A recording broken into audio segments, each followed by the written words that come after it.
Thank you, Mr. Chairman. Good morning, everybody. I'd like to thank the organizers for allowing me to present this interesting case this morning. I would like to especially thank Rueda for accommodating me to present this morning, as I have another commitment this afternoon. Please excuse the brevity of this presentation, as there was a lot of information that needs to be condensed into this short presentation.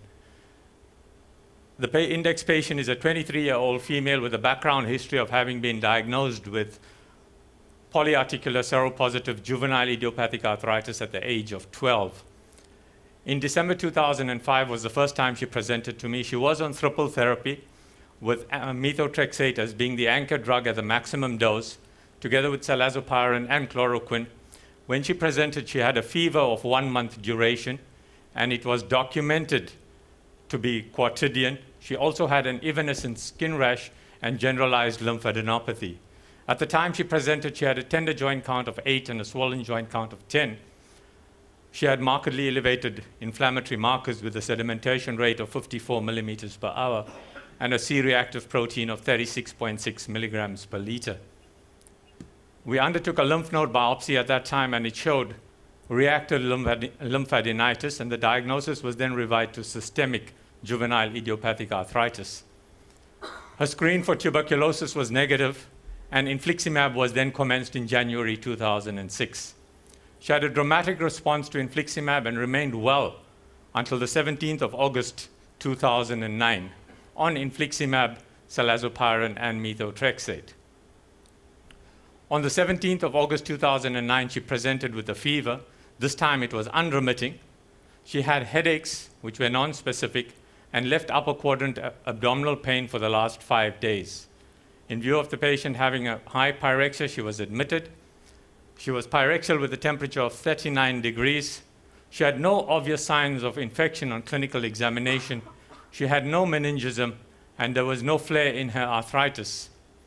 On day 4 post-admission, she developed status epilepticus, which was unresponsive to usual anti-epileptics, and she required ventilation in ICU.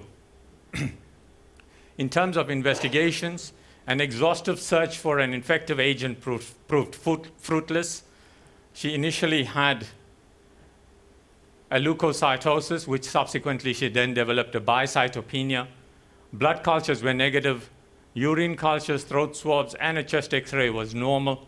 The lumbar puncture done post-seizure showed a reactive cerebrospinal fluid, which showed no evidence of any infection.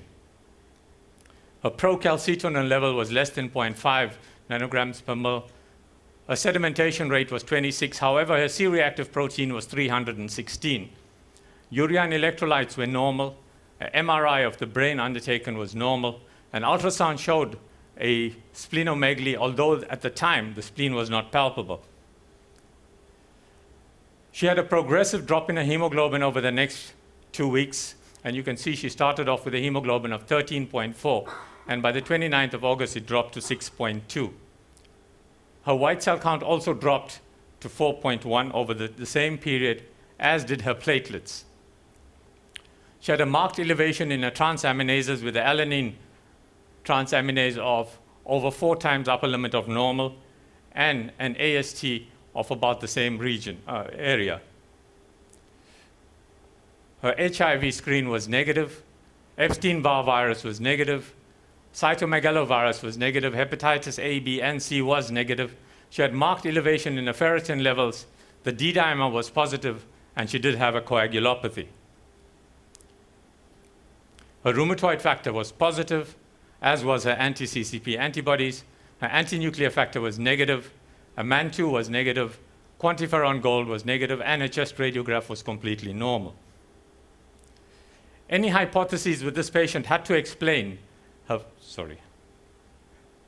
Any hypotheses with this patient had to explain her fever, mental state with seizures, splenomegaly, cytopenias, elevated transaminases, her hypofibrinogenemia, coagulopathy, and her extreme elevation in terms of her ferritin. Thrombotic thrombocytopenic purpura must be considered in this patient, and many of those features will fit this patient. The diagnosis of this condition, which is caused by an enzymatic inhibition of a metalloprotease required for the normal functioning of von Willebrand's factor is tempting. However, I was able to review the slide of the peripheral smear with the hematologist, and it showed absolutely no evidence of microangiopathy, the absence of which is inconsistent with thrombotic thrombocytopenic purpura. The other considerations was this disseminated tuberculosis in view of the patient being on infliximab. However, we noted on the liver function test, as we know that tuberculosis is a granulomatous disease, and one would expect an elevation in the alkaline phosphatase and gamma-glutamyl transferase rather than having a transaminitis. A third consideration was this all due to methotrexate toxicity? However, the seizures and the abnormal mental state will not fit in with methotrexate toxicity. I believed at that point that this patient had hemophagocytic lymphohistiocytosis in view of the fact that many of the diagnostic criteria was present in this patient.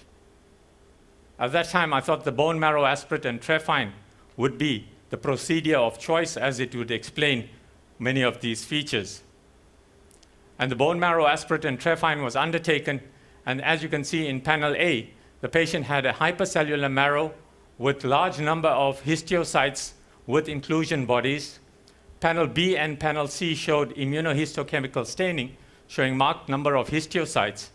And panel D, although hemodilute, showed erythrophagocytosis by histiocytes, and the histiocytes contained both mature and degenerate and nucleate red blood cells.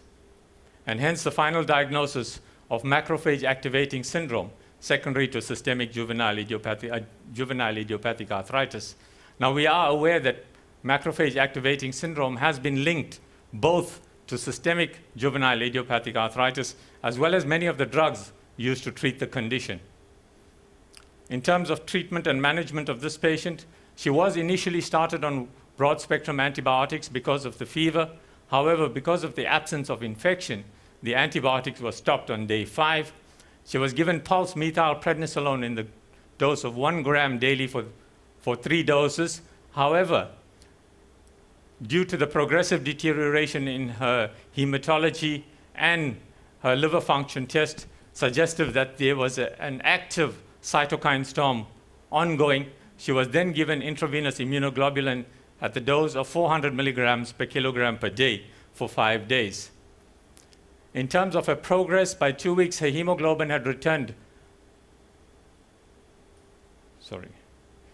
Her hemoglobin had returned to 12.5. Her white cell count improved, her platelets improved, and her liver function returned to normal. Her treatment was continued with, infliximab was then changed to etanercept, and the reason I changed the infliximab to etanercept was twofold. Firstly, is that the infliximab therapy was interrupted in this patient for about 3 months, and being antigenic, I thought it prudent that not to expose this patient to infliximab again. And secondly, at the time this patient developed macrophage activating syndrome, there were 2 case reports of macrophage activating syndrome associated with infliximab. However, both those patients were in Crohn's disease. She was also continued on methotrexate and folic acid, and 3 months post-illness, she remained well with a tender joint count of 0 and a swollen joint count of 0.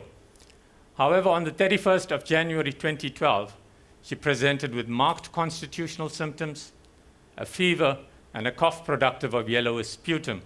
She had no joint symptoms at this point in time. She was pyrexial with a temperature of 38.9 degrees. She had signs of a right lower lobe pneumonia, and her joints were quiet. Her chest radiograph showed a right middle and lower lobe consolidation, which was confirmed on the lateral.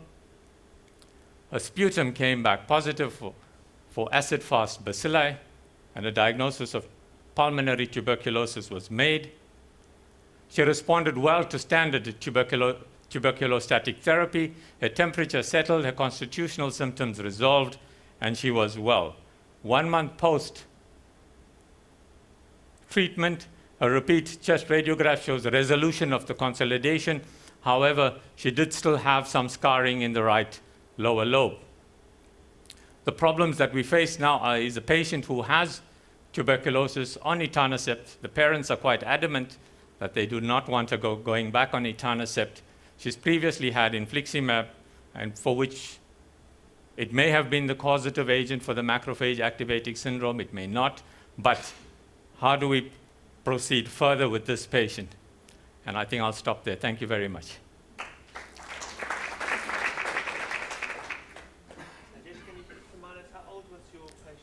At the time I saw her, at the current time, she's 23. 23, okay. Yeah. I mean, it's very unusual to get macrophage activation syndrome. When she had the macrophage activating syndrome, she was 2006. She was about 16. 16, okay. Does anyone have any comments?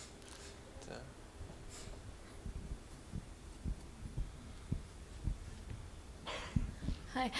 Thank you, Jesh, for that excellent case. You know, with systemic onset juvenile arthritis, that's one of the more difficult types of juvenile arthritis that we have to treat. And macrophage activating syndrome is not uncommon. You know, we've had a few in our clinic as well, and all over the world you'll get that as a reported complication.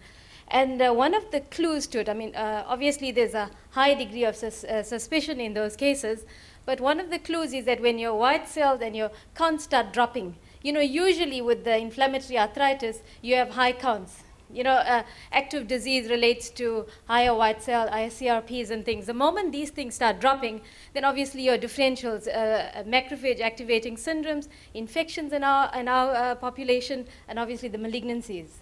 And I think immediately one starts looking at it, and your ferritin and your other investigations, even before the bone marrow, was very, well, reasonably diagnostic, but obviously the bone marrow was important. And in terms of management of these patients, you know, the TNF blockers tend not to work. I think a lot of the studies internationally shows that TNF blockers tend not to work in the systemic onsets, and especially so in our patients whereby TNF and TB is such a big problem. So I think then the new biologic of, well, the biologic of choice in the systemic onset tends to be tocilizumab and the, you know, the IL-6s and sometimes the IL-1s. So I think it's excellent that this patient was diagnosed, treated, and yeah, I think your choices of biologics will certainly not be the TNFs, it will be the IL-6s probably. All right, thank you. I think we'll leave it at that. Chinya. The problem is we're having is that they're not registered at the current time for juvenile idiopathic arthritis. So